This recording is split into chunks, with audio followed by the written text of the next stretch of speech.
Hi, guys, and welcome to our final project for the course Politics and the Environment with Professor Albert Worth. For this project, we will be sharing our proposal for a pedestrian bridge in Bethlehem, as Lehigh undergraduate students will be highlighting the positive benefits of this project.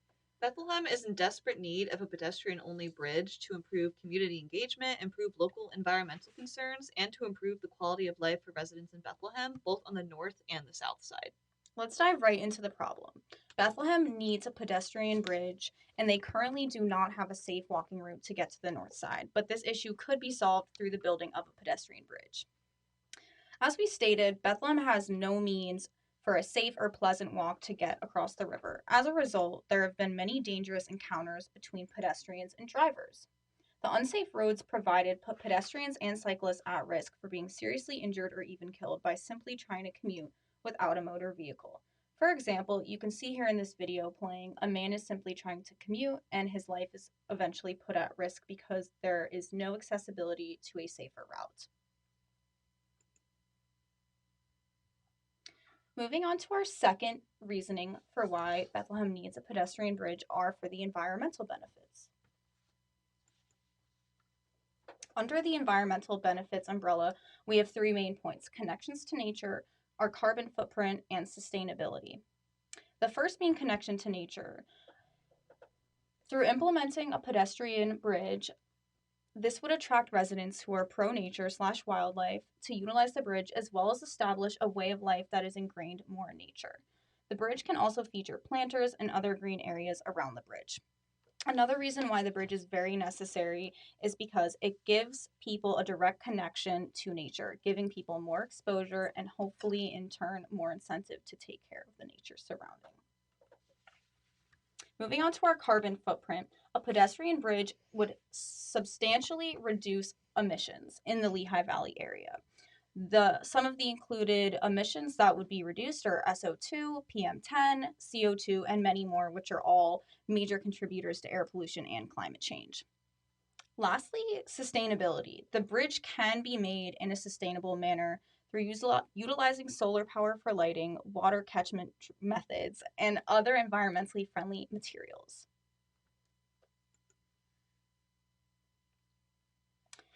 While interviewing and doing some community outreach for this project, we had the opportunity to speak with Doug Roydson.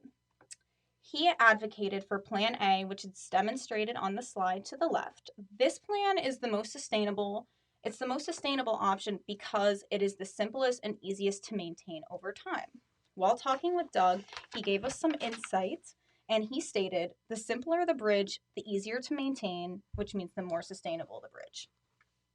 In the second image, Plan C, this proposed plan requires much higher levels of maintenance and building costs due to extra additives. While talking with Lehigh's own Professor Pooley, a professor in the Department of Political Science, she explained that there are more options to build sustainable when you're not trying to support tractor trailers, which just speaks to the amount of traffic coming in and out of the Lehigh Valley area.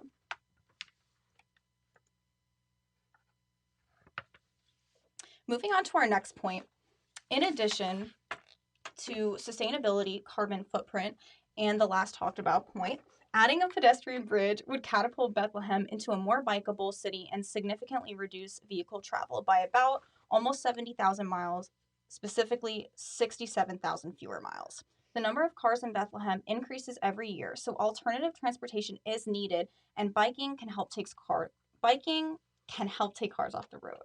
A raise in bikers also means a city full of more healthy residents. And electronic bikes can also help revolutionize this field, as people can do longer and harder bike rides with electric bikes. We're now going to switch gears a little bit and switch from safety concerns to the potential economic growth this project would see for Bethlehem. So, in order to get this project up and running off the ground, appropriate funding is needed, and this project is no cheap expense. So, the plans currently range in cost from 28 million to 85 million. So, Plan A, the cheapest plan, would range from 28 to 40 million, and the key financial drivers of this plan would include the steel being used to build it as well as the Riverwalk elements. Plan B, the middle plan, is between 46 to $50 million, and the key financial drivers of this plan include widening the bridge as well as the realignment of First Street. Plan C is the most expensive option by far. It ranges between 52 to 85 million, and the key financial drivers include a specialty steel structure with a wider bridge width and a larger plaza at First Street. When we spoke to Doug, he gave us a statement that if or if not the bridge will be built is based entirely if the bridge can pay for itself. And we agree with that. Financial concerns are definitely the main reason the bridge has been at a stalemate, as the city has to come up with the funds to undertake such a large project. Misinformation is also a concern with this, as the mayor of Bethlehem himself was actually misinformed on the cost of building, as he was thinking that the bridge would cost a minimum of $60 million. So, perceptions of very high costs are actually halting any conversations about building the bridge from taking place. So, we would propose potentially going with Plan A or B and reducing the cost by not including the Riverwalk elements, at least temporarily, as these elements would always be potentially added at a later date, but the priority needs to be ensuring safe pedestrian bridge access at the first and foremost goal. Moving on to state funding opportunities. So, according to the feasibility study that was done, it was already chalked out for 2025 to 2026 to be the time to secure federal grants. And with new acts like the Bipartisan Infrastructure Act, which provides federal funding to states that have towns that have been disadvantaged economically and environmentally. For example, PA has actually recently received a multi-million-dollar grant to build the largest solar farm, which was on previous mine land. So, similar kinds of grants might be feasible for this area, especially as Bethlehem was a former steel town. Other grants are also a possibility, like the Pennsylvania Transportation Grant and other alternative programs. It's also important that we capitalize the unforeseen economic paybacks, like alleviating medical expenses on conditions associated with pollution. This could include conditions like asthma. So, to get state investment going, there is a real need for a feasibility study specifically into how the walking and biking could impact the life of poor citizens specifically. So, it's more important to do a feasibility study that focused on locals rather than tourists, such as like the expensive Plan C, because the bridge needs to pay for itself and other kinds of economic benefits to poorer groups. Moving on to community funding. Donations from local businesses can aid in funding this bridge. After its creation, the foot traffic caused by this bridge will stimulate this local economy, revitalizing many of the small businesses in the area. This is known as economics of the poor because investing in this project is good for the local economy since there will be even more business and the small businesses in the area can grow the growing pedestrian hub. So there is also a need for a feasibility study specifically into how this bridge would boost the local economy to also incentivize funding. Because this would be a win-win for both the people and the businesses. In fact, there's already 20 local businesses that have invested in building this bridge. Some of these businesses include the Sierra Club, the Southside Coalition, local hospitals, and it wouldn't be hard to incentivize more businesses to join this group of businesses that endorse the bridge. The Chamber of Commerce has also already endorsed this bridge. Lehigh spends about 100 to 200K every single year on sustainability planning. And our own professor, Karen Pooley, has stated that Lehigh is currently in their strategic planning era. So it is a very good time for the university to extend their connections further into Bethlehem and potentially invest in a project like this one. It's also possible that we can secure funding through Lehigh alums or parents, as we could use this as a way to revitalize many of the community building events that Lehigh already has, like Parent Day.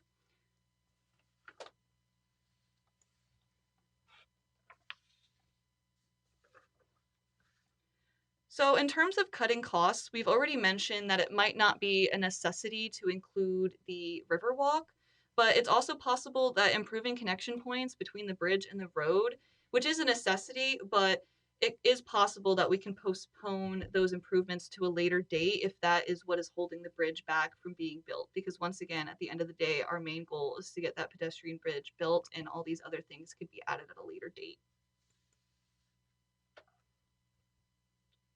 So, creating a city that embraces bikers also increases the potential for gaining revenue through systems like bike sharing, which could be run through the pedestrian bridge. And that way, the profits gained through bike sharing can be put towards the maintenance of that bridge. We could also potentially raise some more funding through allowing businesses to have dedicated benches and also make posts on community bulletin boards on the bridge as ways to potentially boost the local economy. Finally, we've also heard from some community voices advocating that the addition of a pedestrian bridge would help them personally in an economic sense. We did speak with a Bethlehem couple that had been living in the area for more than 25 years and has also sent two of their children to a local school district. According to Pedro Rodriguez, who has stated, I don't own a car anymore, and there is no way I'm ever going to be able to afford to buy one again. Right now, I have to take a bus or have my kids drive me just to get to the other side of town. Maybe I could make it there myself if there was a bridge here that was safe to walk. And these community voices really show how the addition of a pedestrian bridge would help improve the lives of Bethlehem residents, not only economically, but also through their health, as they'll be out and walking more. Finally, moving on to our last section of today is the cultural impact. So, the pedestrian bridge has the ability to bridge many communities by creating social interactions and different cultures. The pedestrian bridge in Bethlehem could zip together both sides of a very walkable downtown area, creating a central hub teeming with different peoples and cultures. And Bethlehem has year round cultural programs, so this bridge design has the potential to create new connections to Bethlehem's festivals, art institutions, and gathering spaces connecting the north and south side. The bridge alignment would also connect the existing hubs like the North Side Downtown, the Public Arch Trail, the Greenway, or the Steel Stacks. So it would be accessible to everyone, it would be free to use, and it offers a common ground to discover and enjoy new interests and hobbies. So, to show this, on May 25th, there was a virtual town hall meeting, and the participants voted on many aspects around the pedestrian bridge. So, activities that were most desired from this were walking and running, biking safety, socialization, and having direct access to the river, which offers a ability to create new cultures by connecting the existing ones. Universities like Lehigh and Moravian are also always looking to improve student life and culture, so the connections to these events is a major selling point for prospective students.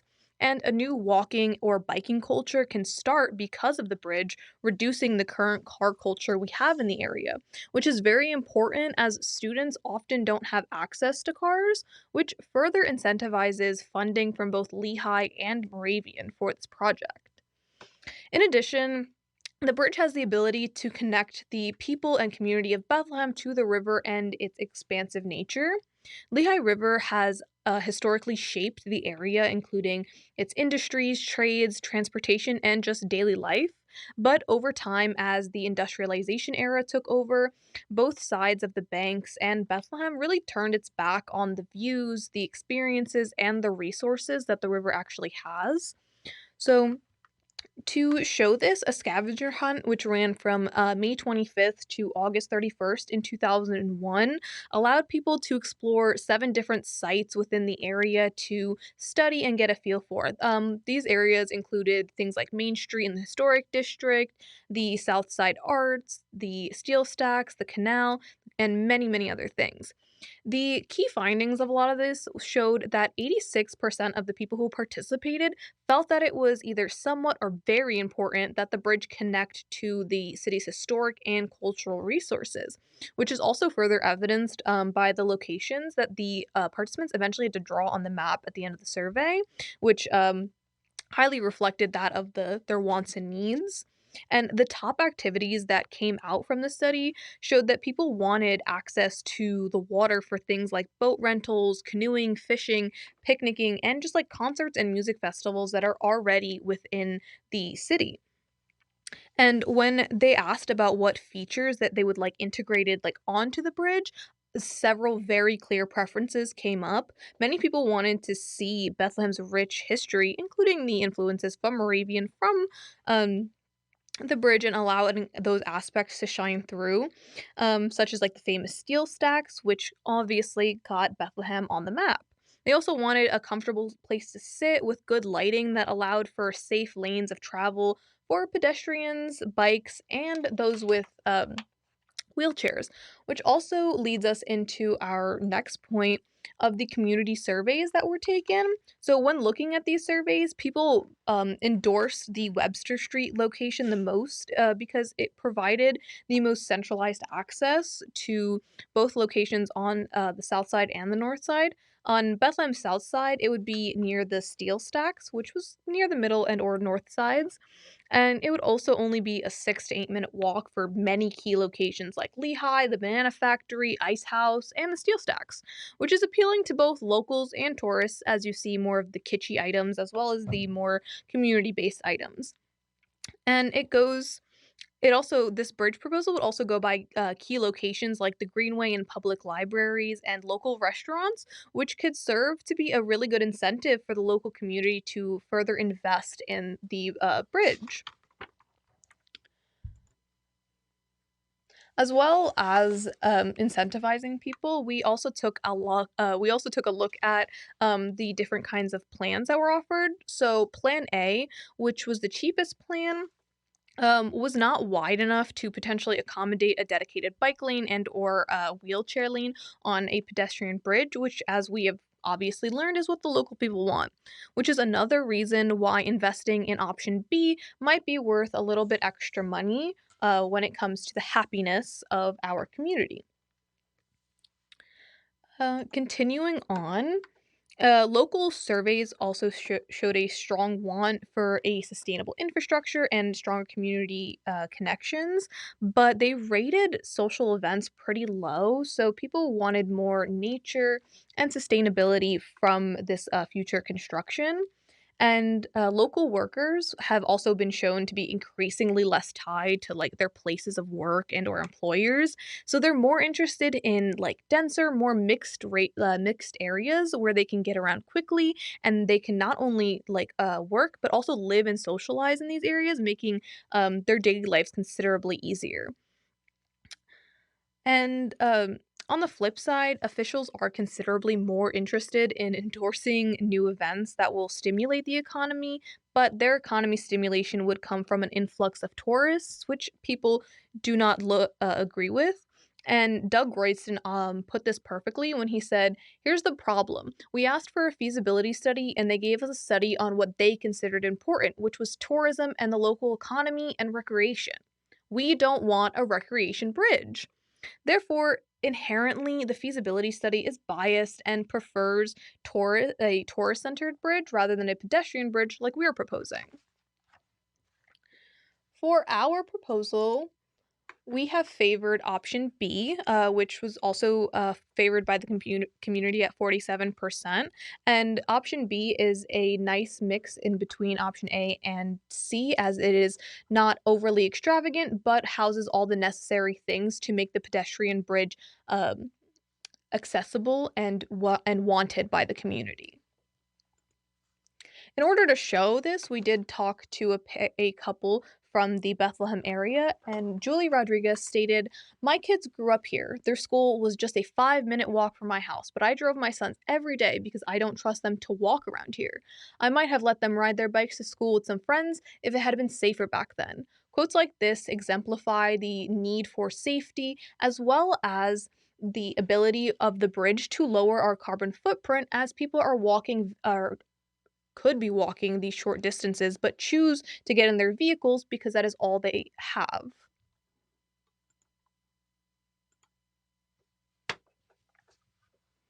Circling back to our conversation with Doug, one point that he made extremely evident was that his vision for the future of Bethlehem exemplifies a Euro city. From what we took away, a Euro city could be defined as essentially a small, walkable city that prioritizes the people over infrastructure. Many locals support embracing the potential of leaning into Bethlehem's second city or a Euro city, one focused on pedestrians and bikers. However, some hold skepticism that this project would further gentrify the area and would not benefit locals. It is so important to note the benefits that the locals would gain from this project. The Euro City is a really important goal for Bethlehem to have. It appeals to the economically disadvantaged resident while also encouraging people to walk and to live a healthier lifestyle.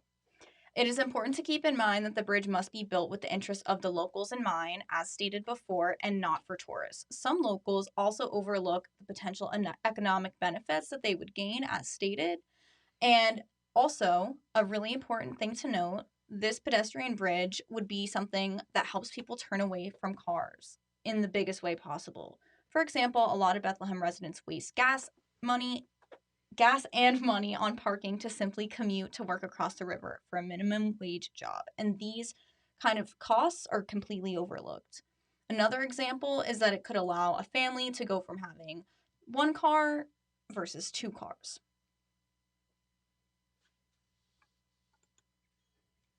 To end us off on a note envisioning a brighter future, the current status quo needs to change. Not only does it feel like an effort to get from the north to south sides on foot or bike, but it's quite literally dangerous to do so. A pedestrian bridge would lead us into a brighter future where the bridge would make communications more casual and everybody could come closer together. And as this bridge system evolves with trail additions over time, it will offer vital connections to a statewide trail system. Most importantly, the bridge will offer an affordable transportation alternative and also act as a catalyst for other green infrastructure in the city. Moving into an era of green building and sustainability is something the city of Bethlehem desperately needs after decades of ruined health from industrial pollution.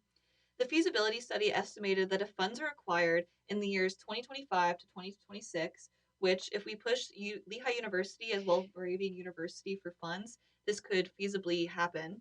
The construction of the bridge can then take place from 2027 to 2028.